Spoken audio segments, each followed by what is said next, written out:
Today, Carl, Eric, and Nick are joined by special guest, Mark Schofield, to dive into what Kirk Cousins would bring to the Broncos if they sign him in free agency, as well as the positives and negatives of each of the top 4 quarterbacks in the upcoming NFL draft. You are listening to the Huddle Up Draft Podcast. Welcome to the Huddle Up Podcast, your go-to show for all things Broncos.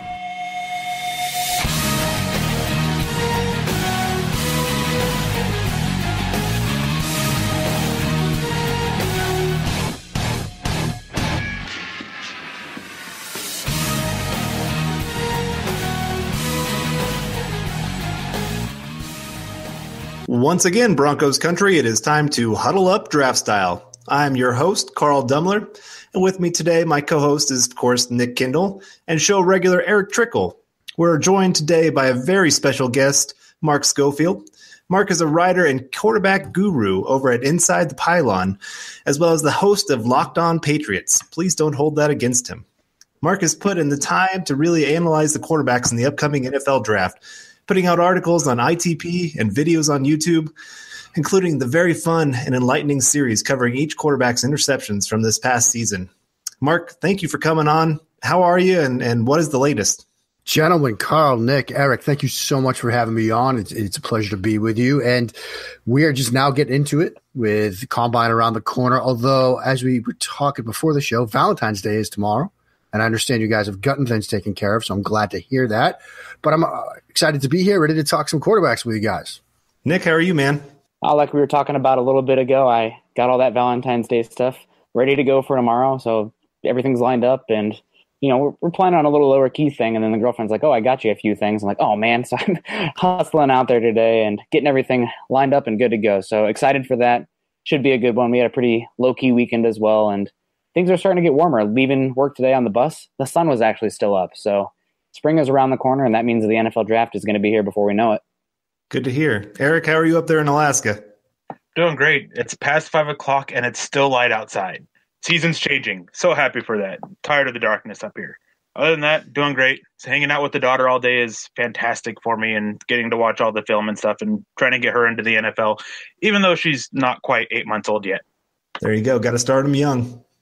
All right, well, the Huddle Up 2018 draft show's focus is all things that relate to your Denver Broncos as it pertains to the upcoming NFL draft.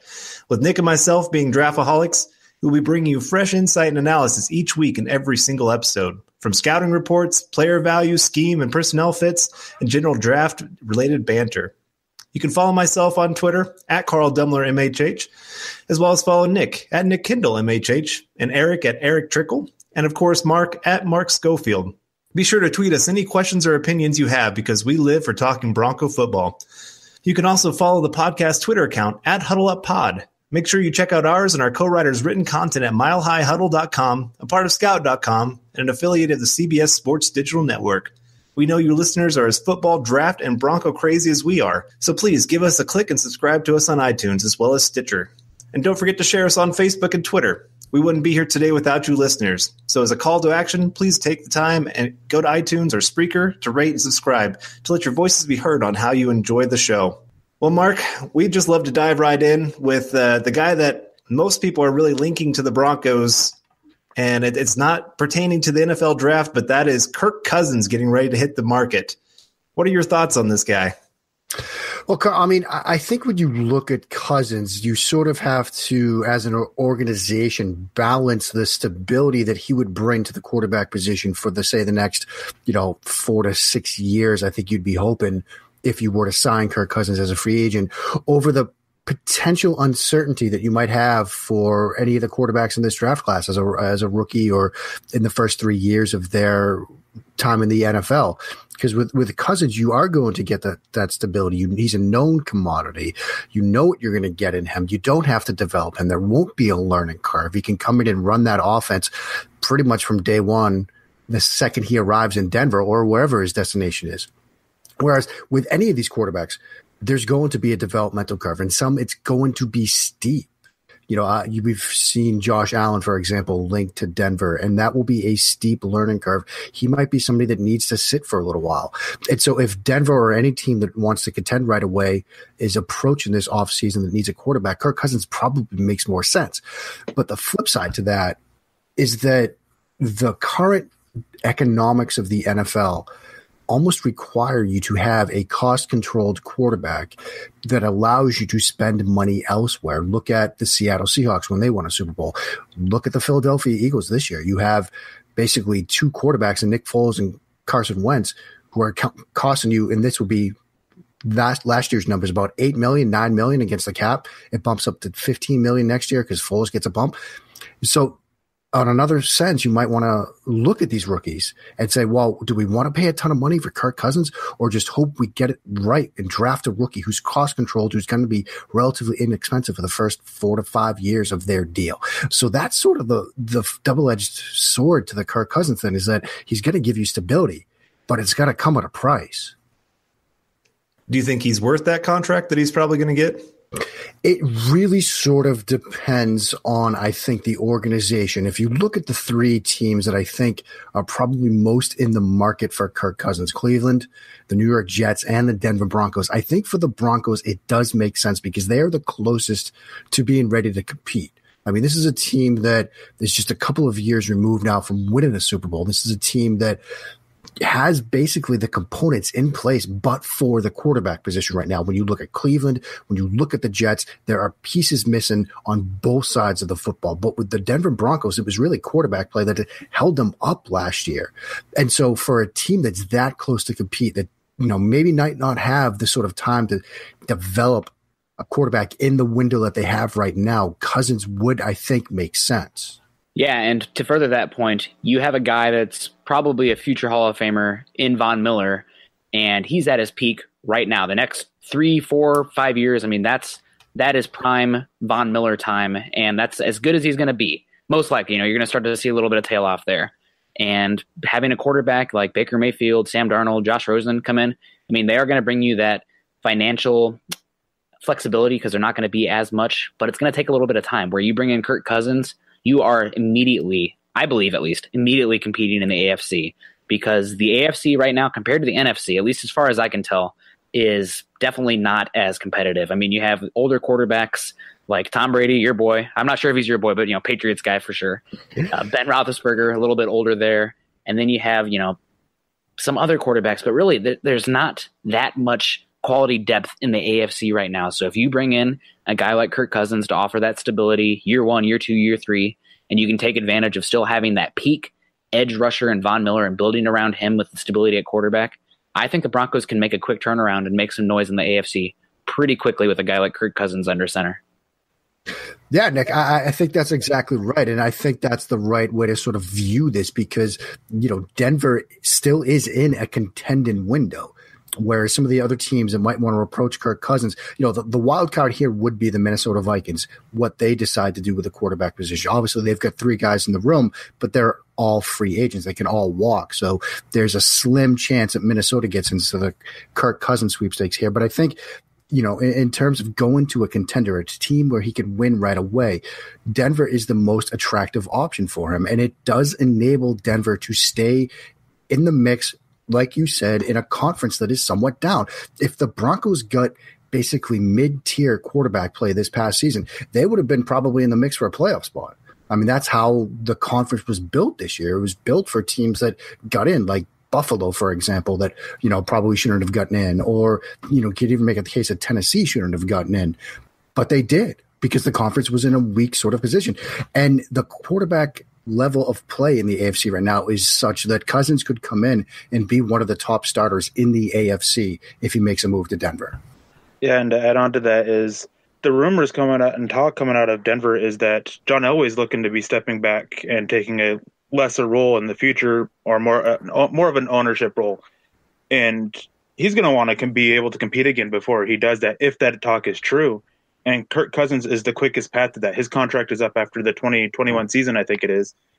And you got to get that established guy to compete now. Getting one of these rookies they're not going to be in a position to really compete by then, at least not seriously.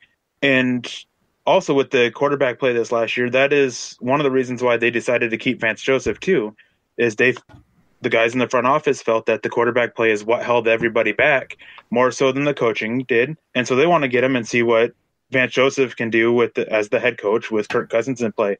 It just, with everything, looking at everything, if they can get the contract numbers right, it just makes the most sense for both parties, really.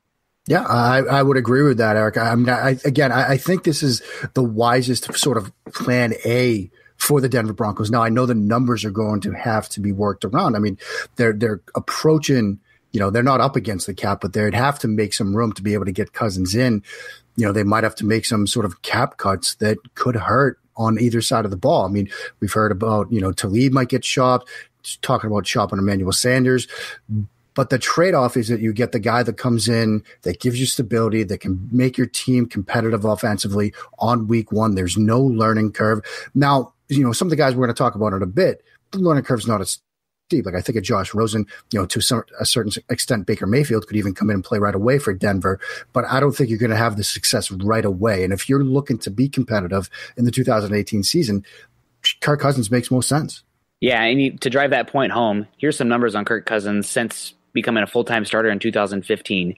He has 48 games played, which is tied first in the league. Completion percentage of 67.02, which is third place in the league. Yards, 13,176, fourth place. Touchdown passes of 81, which ranks eighth. Rushing touchdowns of 13, which he's actually led the Redskins in rushing touchdowns this season. I think maybe even last season as well. That would put him at eighth for quarterbacks, which you don't think of Kirk Cousins as being that goal line quarterback, but he's can cross that goal line, that's for sure.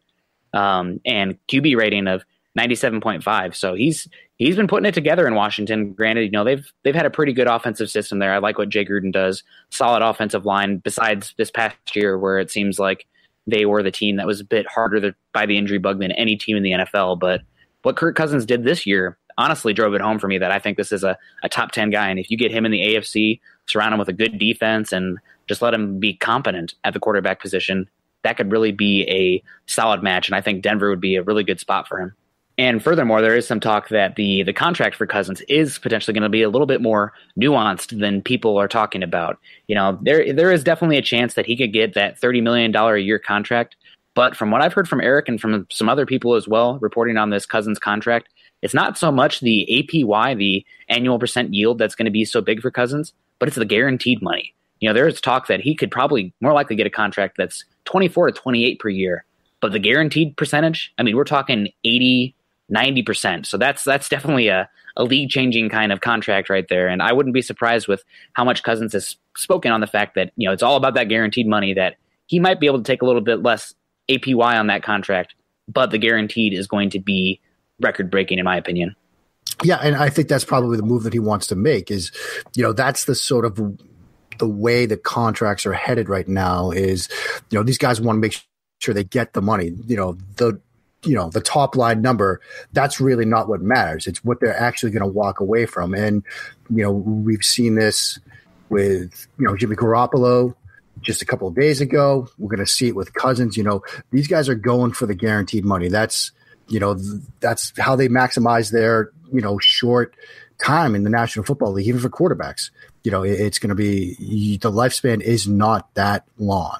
So you've got to get what you can before you get out, and the guaranteed money is going to be a huge part of that. I mean, with Garoppolo, 41 million guaranteed at sign-in, and I think 74 guaranteed over the life of the contract.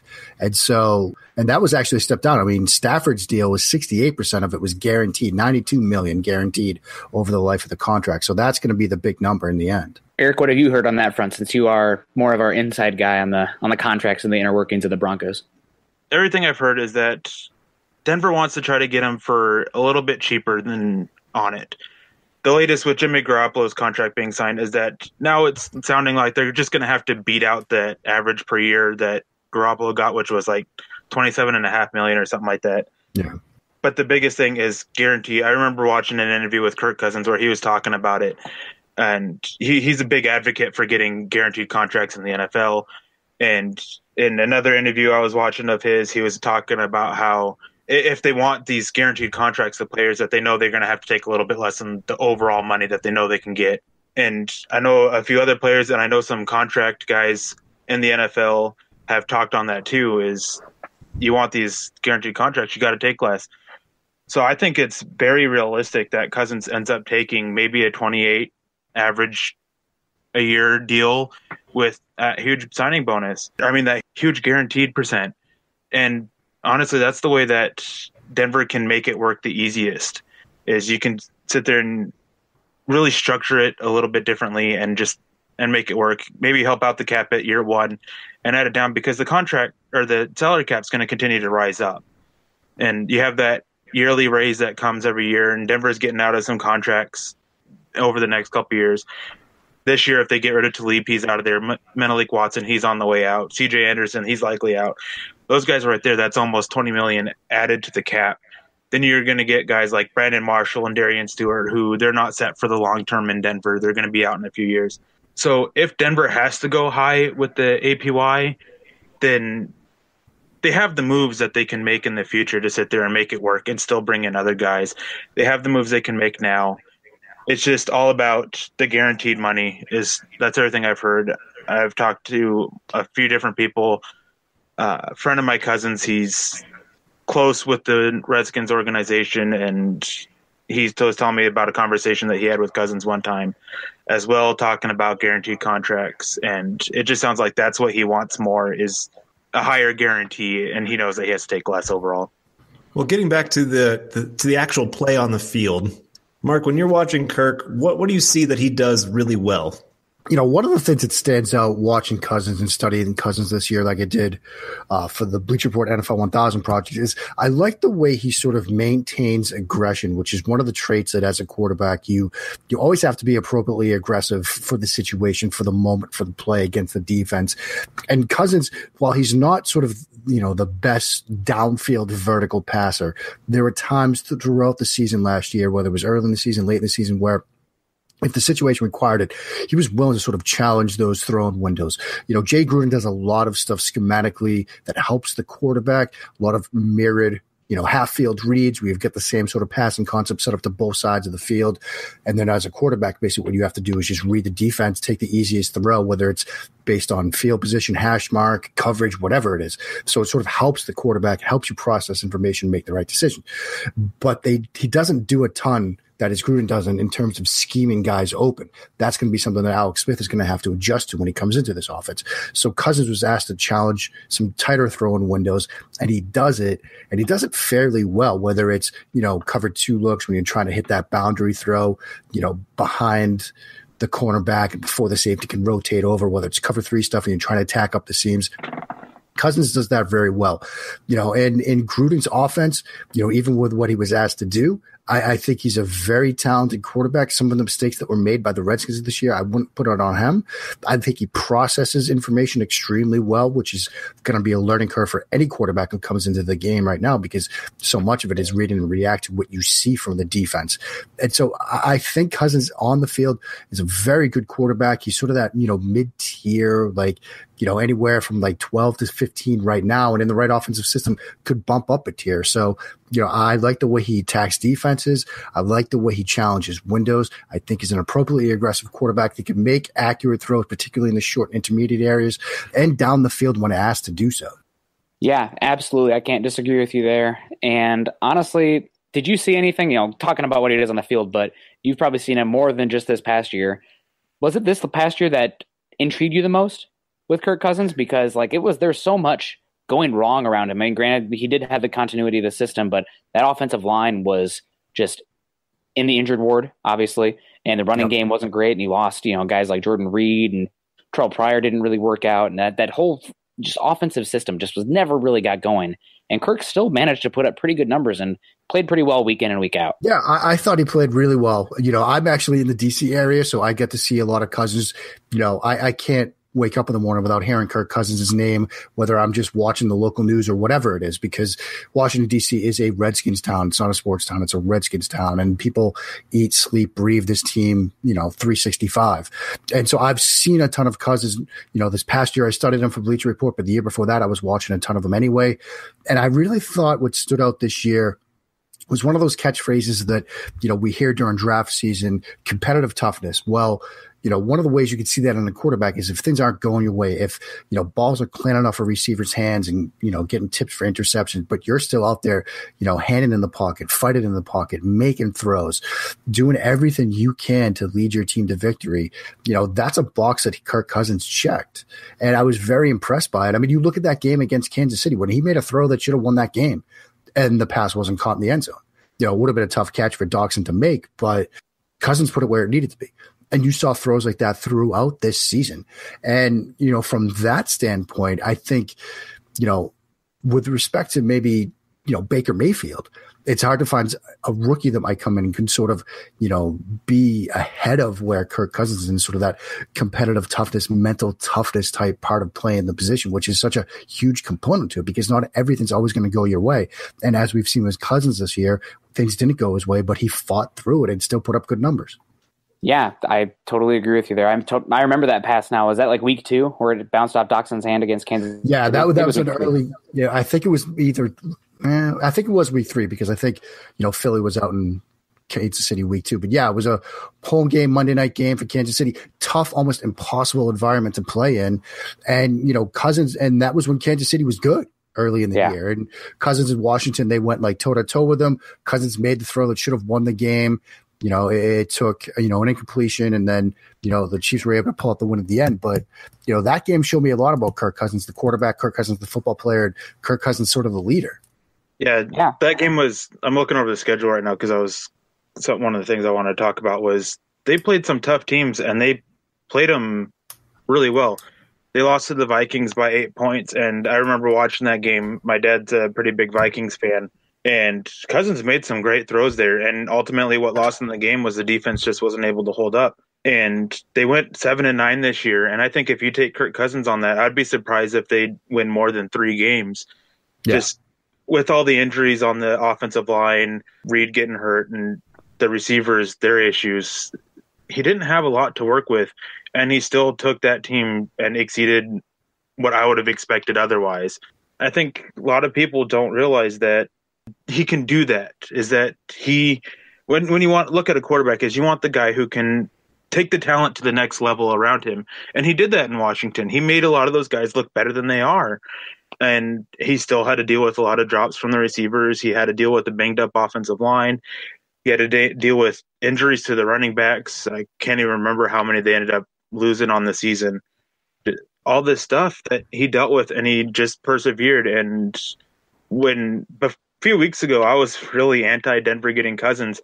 And then for my free agency preview that I was getting ready to work on, I went through and I watched all their games, and it was very clear to me is that if he had the talent, this team would have gone a lot farther than it did. But where they got was because of him. Yeah, I think that's pretty much a great way to put it, Eric. And, I think when you sort of look back at, how the Redskins played this year, I mean, there are games that jump out. The Kansas City one, they ended up losing. They go out to Seattle and win a game, in another tough environment, in a game that sort of came down to the end there. They went toe-to-toe with the Saints in Week 11. They lost by 3. I mean, this is a team that, that they lost some close games, some tough games against some pretty good competition. Yeah, there were some stinkers that they had. They get blown up by Dallas in Week 13. They get blown up by the Chargers in Week 14. But this was a team that they finished 7-9, but it could have really been a lot worse. And some of the games that they won or even were close losses were because of what Kirk Cousins did for them. Yeah, he definitely brings a lot to the table. But something that I think is pretty interesting when looking at these quarterbacks, not only Kirk Cousins, but all these guys. But fill in this sentence for us. Kirk Cousins needs blank to succeed.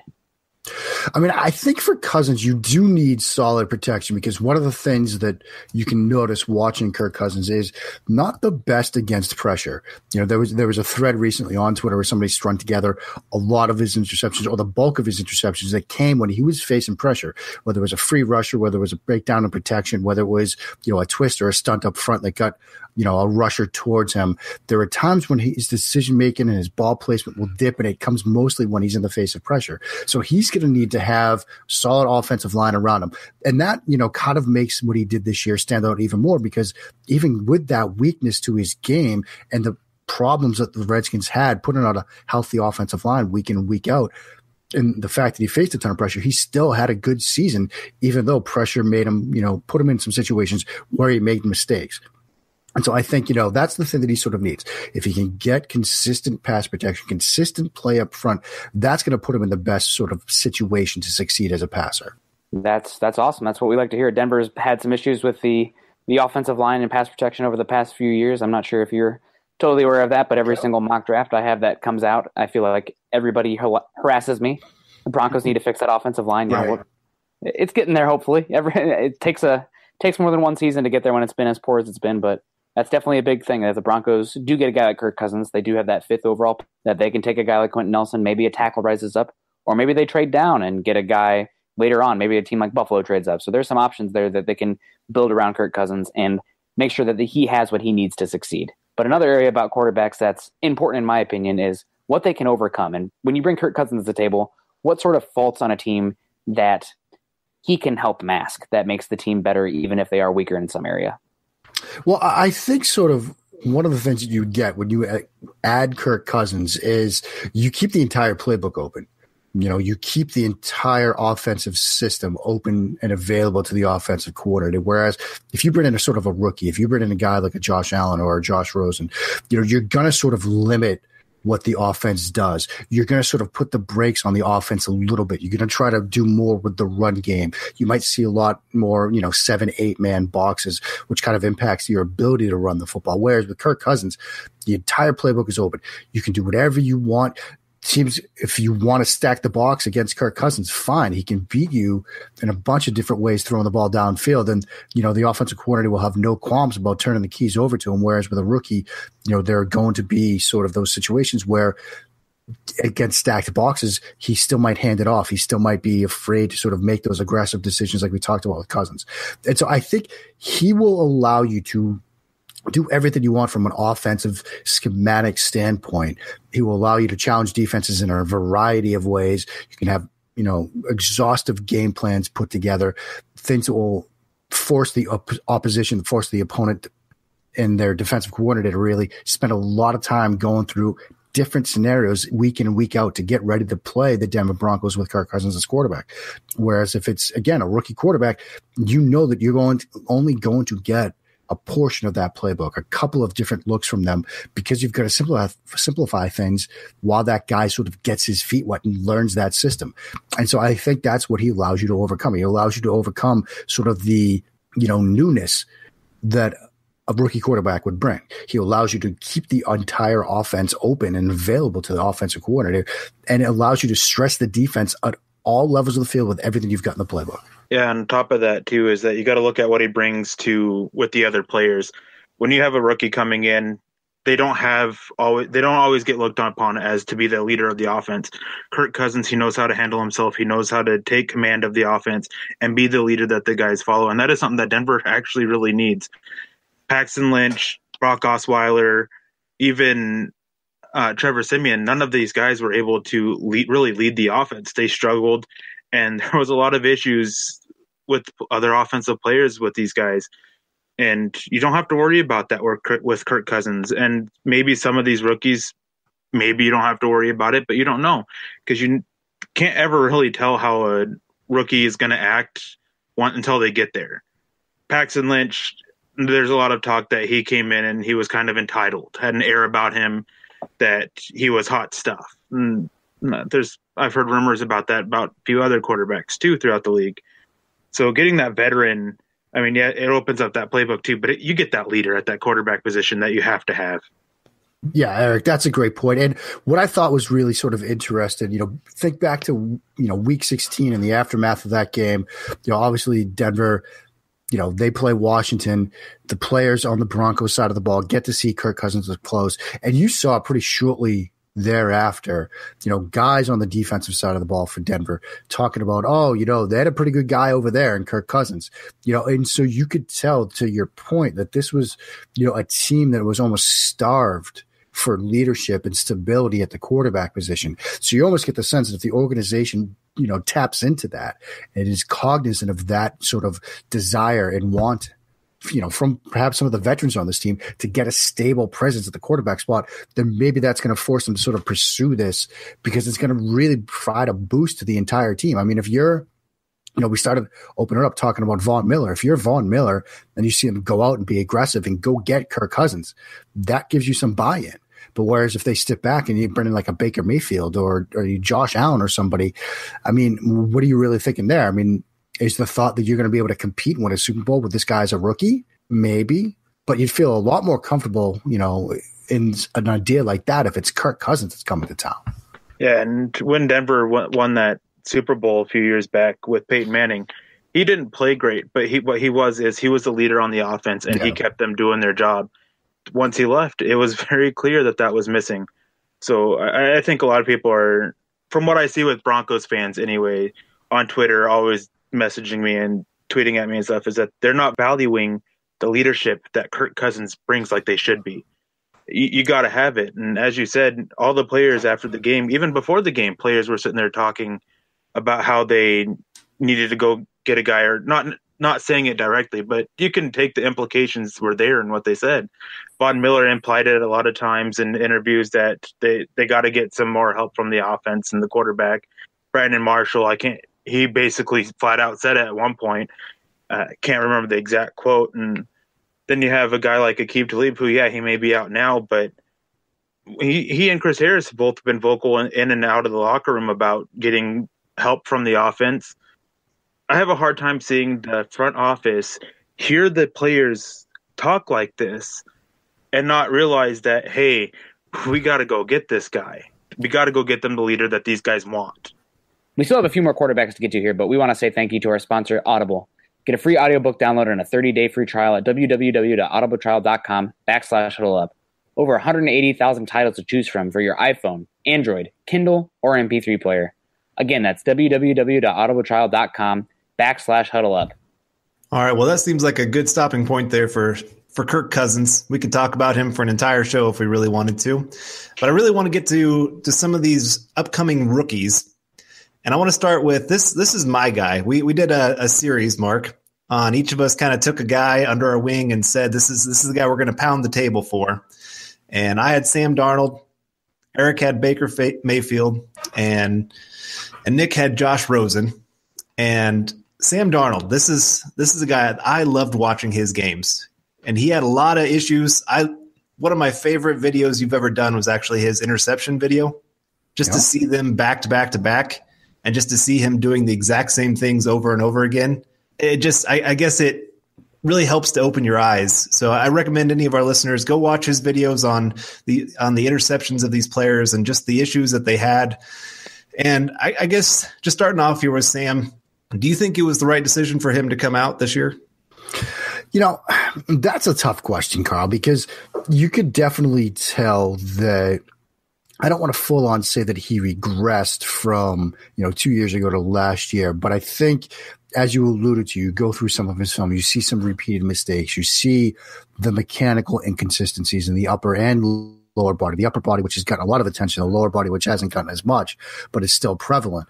And so there was a part of me that thought, maybe he would, be better served by going back and trying to clean some of this stuff up. But when you sort of take a step back and look at the more global picture in a couple of respects, one, what is he really going to get back at USC when you're running this offense that, didn't really seem to do him any favors from a schematic standpoint, because it seemed like it was sort of hurting in a sense, his lower body mechanics, number one. And number two, when you got a chance to go in the top 5 of the draft, like Sam Darnold does, it almost doesn't make sense to go back. And expose yourself to a year of hits, a year of potential injuries. You've got a chance to come out and get into that first NFL contract and start playing under NFL coaching where you will probably get a better chance to develop and refine some of those flaws. Then why not come out? And so while I would have loved to get a chance to study him for one more year, I think in the end, coming out was the best decision for him. And now it's just a matter of, will he be able to refine some of the things he does need to refine from a decision-making and from a mechanical standpoint, and whether he'll get the chance to sort of do that on the fly, or will he be more eased into it? That will probably depend on his landing spot. But, I think he's certainly talented enough to be a top flight quarterback in the NFL. It's just when you start talking about rookies, you're starting to bet on development. And there are times when it happens, and there are times like we've seen that it doesn't. On that note, you talked about his mechanics and decision making. How much of that do you think he can actually fix being at the NFL level? That's sort of the $1 million question with Darnold. I think all of these guys, and that's what makes this such a fascinating quarterback class to study, is they all have warts and red flags and issues that they're going to need to address as they transition to life in the NFL. And for Darnold, for me, it is sort of the mechanical stuff. And, we can split it to the upper body and lower body. And I don't really care as much with the long, loopy windup because he sort of has enough arm strength where it doesn't really cost him much. And he's much better than most quarterbacks in this class when it comes to sort of making anticipation throws, which really sort of is the great equalizer when it comes to that. Because, if your delivery is a little bit slow, okay, that can hurt you if you don't anticipate throws. But if you're getting the ball out either on time or even ahead of schedule, like Darnold has done at times, that sort of negates any sort of, pause or delay that could cause problems. And so I'm not as worried about the upper body stuff. It's the lower body stuff where we saw, again, when you go through his interceptions, a lot of, stepping in the bucket, stepping away from the target, opening up that left hip early. That's the footwork type stuff that he's going to need to clean up. And it doesn't need to be perfect. Quarterbacks don't need to have perfect mechanics. And I've long said, and we went through this last year with Patrick Mahomes, I don't care how the ball gets there as long as it gets to where it needs to be, when it needs to be. And if you start screwing that up, then I've got a problem with it. Because people had, an issue sort of with Mahomes' footwork and his play style. And there are guys in the NFL that don't have perfect mechanics. Russell Wilson doesn't have perfect mechanics, but, he gets the ball where it needs to be, when it needs to be there. With Darnold, it doesn't always happen that way. So he does need to get it a little bit better. I think when you get into the NFL, when you have sort of the time to take on, private throwing coaches, we saw that with Carson Wentz this past year, and some other guys that needed to refine that stuff, to clean that stuff up. It can happen. And it's not like a tear down and rebuild situation. Don't get me wrong. He just needs to clean it up. I think he can do that. But if it's a situation where, say, he goes to Cleveland and he's pressed into action immediately and they don't have a ton of stuff around him and he starts to struggle, that's when quarterbacks, particularly young quarterbacks, revert to muscle memory, to what they've been doing forever. Because when everything else is going wrong, that's the one sort of crutch you have, is the things you've been doing for your entire life, which is using those floppy mechanics. And that could be a bad situation for him. But if he's in a better environment with more talent around him, and maybe if he, is eased into a situation where maybe he, starts in week 4 or week 5 or something similar to Mitchell Trubisky this year, that could be a situation where the stuff gets cleaned up. He's confident, he's got talent around him, and that could help tighten up the things he needs to tighten up. With him being only 20 years old, how do you think NFL teams are going to take to him, since he is going to be that top 3 pick, most likely top 5 pick? Like, leadership wise, how do you think they're going to respond to him being there? That's a fascinating question, and it might sort of be best answered, after he's drafted, when we get a chance to say, the situation, the coaching staff, and the sort of the locker room dynamic that he's going to be walking into. Because you could see some scenarios where you're looking at the top 2 teams of the draft, again, where it's Cleveland, be a young guy and a young team with a team that just drafted another young quarterback. So there's, a stressful sort of dynamic there when you're the first overall pick on a team that desperately needs to solve the quarterback decision. There are going to be some levels of expectation that come with that would be different if he goes to the New York Giants at number 2. When they've got Eli Manning, they've got a new GM who likes to establish the run and sort of, 3 yards in a cloud of dust type situation. There will be no expectations for Sam Darnold there, because the expectation will be he's going to sit and wait until Eli's done. And so that's probably a question that's best answered in May. But sitting here right now, I think that, in the end, winning cures everything. And if Darnold comes out and just plays lights out, teammates will warm to him. And he was playing in a pretty big spotlight already at USC. And he was the talk of last year's combine. He came into this year with huge expectations. And while he regressed in some senses, I think, or, took a step back just slightly, if you want to call it that, he still had a pretty good year. And he still did some things that were very impressive from a scouting standpoint. And there's a reason we're still talking about him as potentially the first quarterback off the board. I mean, when I was down in Mobile for the Senior Bowl, I had multiple people from multiple big-time media outlets tell me, look, Darnold is the guy that's going off the board first for a variety of reasons, whether it's red flags with the other guys, whether it's they still see that talent there, that he can be the best quarterback in the end, that it's going to be Darnold who ends up being QB1. There's a reason people still believe that way about him. And part of it is the fact that despite all the nitpicking we did with him this year, there still is a very good quarterback there inside of him. Don't get me wrong. Yeah, that's exactly what I heard when I was down there at the Senior Bowl too. I had multiple people tell me Cleveland, that's where he's going. And I'm kind of with you. I don't know if that's going to be the best fit because there's a good chance he's just going to be forced into action right away. And I guess that brings me to my next question here. What do you think he does need to succeed beyond just maybe getting that chance to sit or maybe learn a little bit? What else do you think he needs? Well, I think with Darnold, you sort of need a scheme that doesn't rely a ton on, perfect timing routes and rhythm routes and things like that because of some of the issues that he has as a quarterback right now. Like, I think if you get him into an offense like New England's right now, which is predicated so much on timing and rhythm and placement of the ball, perfect sort of 2-3 step drop, whatever the situation calls for, and getting the ball out on time, that's not the ideal offense for him. But if you look at sort of, you could say a more vertical downfield passing game where, the right timing and depth of the route, the right timing and depth of the drop don't matter a ton, then I think he would be a good fit for an offense like that. Like what Bruce Arians has been doing for years, he's retired now, but, with sort of a vertical based Air Coryell type offense, I think that would be a very good fit for him. I also think, look, he's got pretty good processing speed, so you could get him into a more West Coast offense where, the footwork and stuff, that does matter a little bit, but he still has to make quick decisions, get the ball out quickly, where, the rhythm to it doesn't matter as much. It's just get the ball, make the right read, and make the throw quickly. And so I think the scheme fit's going to matter for Darnold a lot, particularly as he starts to work through some of the issues he has as a quarterback right now.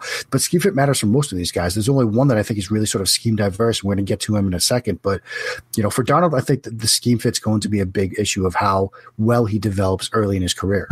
What would you say would maybe be the biggest reason he succeeds, and maybe what's the biggest reason he will fail in the NFL? Well, I mean, I think – the biggest reason he could fail, and I come back to, and I'm not going to try to use this for each example because it's an easy crutch, but if he's forced to play early in Cleveland, that could be a reason where things don't go well for him because, again, the expectations will be so high, they're almost impossible to live up to. The talent there is questionable right now, although there's the potential to add some great pieces around whoever they bring to quarterback this year for the Cleveland Browns. But then I look to sort of how Hugh Jackson handled DeShone Kizer. And I have serious reservations about how Jackson handled Kizer last year from a schematic standpoint, from just almost a human relations standpoint. Like, I don't have a problem benching a quarterback. I don't have a problem benching a rookie quarterback. If things are to the point where you are causing harm to your mental and physical well-being, like if you're down 45-0 and you're out there throwing interceptions in the third quarter, get the guy out of there because you don't want him causing harm to himself. You don't want him destroying himself from a confidence standpoint. They pulled Kizer at halftime of a 3-0 game. And he had just thrown an interception in the end zone. I get it. It was a bad throw. But the only message that Hugh Jackson sent to Sean Kizer in that situation was, I don't trust you to win a 3-0 game against the Jets. Like, what message does that send to a young quarterback? The message is simple. My head coach doesn't believe in me at all. And so that's a tough environment. I'm extremely skeptical about Jackson's ability to sort of develop young quarterbacks. I'm just from how he handled Kizer this year, and even from what he did schematically, he didn't do a ton to help him. Didn't do a ton of motion shifting, all the stuff that Hugh Jackson was known for with other quarterbacks, with Carson Palmer when Palmer had his great year, when Andy Dalton had his great year, all the motion and shifting, the chaos stuff, they did none of that for him. And that's how you help your quarterback. Look at how much motion the New England Patriots use. And they're playing with Tom Brady. And they do everything they can to help Tom Brady in the pre-snap phase so he knows what the coverage is, where his best matchup is, where he should go with the football. And you're talking about doing that for arguably the greatest of all time. Do it for a young rookie quarterback. Jackson didn't do enough of that last year, and it sort of did not help Kaiser's development at all. And now they're back needing a quarterback because they've lost all confidence in Deshaun Kaiser. And so that's my fear with Darnold, is that, he's going to need a situation where he can step in and be confident because he's an aggressive kid. He's almost got that gunslinger mentality, which is one of the things that serves him very well. But if he's in a situation where his head coach starts to lose faith in him and pulls him from games and things like that happen, that's where it could go south. This is going to be maybe kind of a weird question, and I'm just going to throw it out there. If you were Sam Darnold or one of the top quarterbacks in this draft, would you be fighting not to have Cleveland draft you? That it's so hard because I think in some sense, I'd rather go somewhere else because of all the reasons I just talked about with Hugh Jackson. But at the same time, and we saw it, what was it, 4 or 5 weeks ago when Josh Rosen came out and said more than anything what matters is not where I get picked in terms of draft order, but, the team that I end up with and whether the scheme is the best fit. And people immediately jumped on that. And part of the reason they immediately jumped on it, I believe, is because we have these, there's this preconceived sort of notion about Josh Rosen, which we'll get into, I'm sure. But people immediately jumped on that and said, he doesn't want to go to Cleveland. He's not competitively tough. Cleveland fans were starting to wonder if, they should buy in on this guy. Like, he's not going to be tough enough to be here. But he's right. We spend so much time breaking down these guys and watching their tape and, recording videos breaking down all of their interceptions. I mean, who's crazy enough to spend time doing that? Oh, wait, me. But anyway, we spend all this time doing it. But what really matters in the end is the fit with their coaches, the fit with the offensive scheme, and, where they end up, their eventual landing spot matters so much. And look, if it were me, going through that, not that there was a huge market for 5'10", 165-pound triple option quarterbacks coming out of Division III college. But if it were me in that situation, I'd, send me to the Giants, where I can learn. Like, send me to, Denver that's got an established team around them. I mean, even send me to the Jets, where I think with the offense that they had last year, they did some fun, interesting stuff in sort of an air raid / West Coast attack, which is going to be very quarterback friendly. But then I see what Hugh Jackson did with Kaiser. I'm just like, nah, I don't know about that, man, because it's almost like they ruined Kaiser, and now they're getting ready to load up to do it again to another early round quarterback. Where do you think he's going to be, say, 5 years from now? What kind of quarterback is he going to be? I think with Darnold, in the end, he has the talent. He has the mental makeup to be a very good quarterback in the NFL. And I think, again, all that stuff I just said about, Jackson and Cleveland and all that stuff, Darnold has the ability to sort of overcome that. He was in a situation at USC where the world was expected of him going into this past year because people were saying that he was the best quarterback, out of the past 2 drafts, so ahead of Watson, ahead of Mahomes, ahead of Trubisky. He was the guy everybody was talking about. And he still came up and had a pretty good season this year. It's just the life cycle of a draft quarterback prospect is such that in August, you are QB1. You throw an interception in September, you are QB5. Everybody moves on to the next thing. And maybe it takes a while for people to get back to where they belonged in the beginning. That's what happened to Deshaun Watson. He was everybody's sort of QB1 going into last year or 2 years ago. He throws some interceptions early. Everybody looks for somewhere else. They look at Trubisky. They look at Mahomes. They look at Kaiser. But in the end, it was Deshaun Watson who, has the national championship win against Alabama, checks a lot of boxes. People still found exit ramps on him with the velocity numbers, but still, in the end, first-round quarterback. And I think it's similar with Sam Darnold in that he's still an extremely talented quarterback. Yes, there are issues, but the sort of gunslinger, aggressive nature that he has, the ability to make throws on the move, a guy that can function in most offenses. I think there might be some schematic limitations like we talked about. I think there's still enough there to think that he's going to be a good quarterback and will still be playing at a pretty high level. He will be playing at a high level and, at the end of his rookie deal. Final question here for you on him. Do you have a pro comparison that you like to compare him to? Yeah, I'm not a huge comp guy just because, my comp on all these guys, my comp on Sam Darnold is Sam Darnold. I mean, quarterbacks, they're all different. They have different sort of playing styles. I think, from He's got the sort of mechanics, at least the upper body mechanics right now of Russell Wilson. He has sort of the aggressive nature.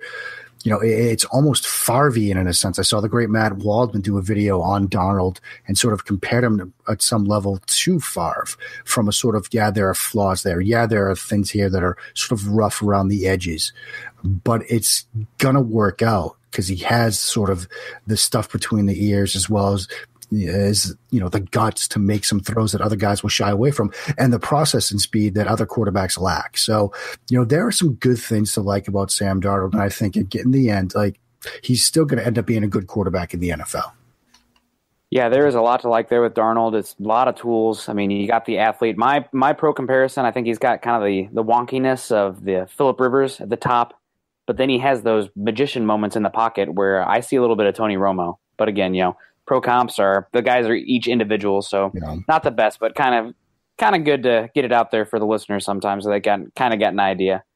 All right, well, that's going to wrap up this first part of the Huddle Up podcast. We went a little bit long, so that's great. We're talking quarterbacks, and Mark's really killing the game here, offering some great analysis on a lot of the quarterbacks, Kirk Cousins and Sam Darnold here to start, and we're going to get to some other guys in the next episode. But that's all the time we have for this one. Otherwise, you're going to be getting a 2-hour-long podcast. You can find Mark on Twitter at Mark Schofield, Carl at Carl Dummer MHH, Eric at Eric Trickle, and myself at Nick Kendall MHH. Also, make sure you head on over to Mile High Huddle, an affiliate of Scout.com and CBS Sports Digital, to find ours and our co-writers' content, not just related to the draft, but all things that pertain to your Denver Broncos. Make sure you guys also go check out Mark's work on the quarterback class on YouTube and over at Inside the Pylon. And I would say maybe go check out Locked On Patriots, but I can't condone that sort of behavior from Broncos country. It's just too gross. You can also follow the Huddle Up podcast by subscribing to us on iTunes and for Android users, Stitcher, as well as check us out on YouTube. You can follow us on Twitter at Mile High Huddle and at Huddle Up Pod. Again, please be sure to subscribe and rate us and reach out to us as we love interacting with fellow Bronco fans.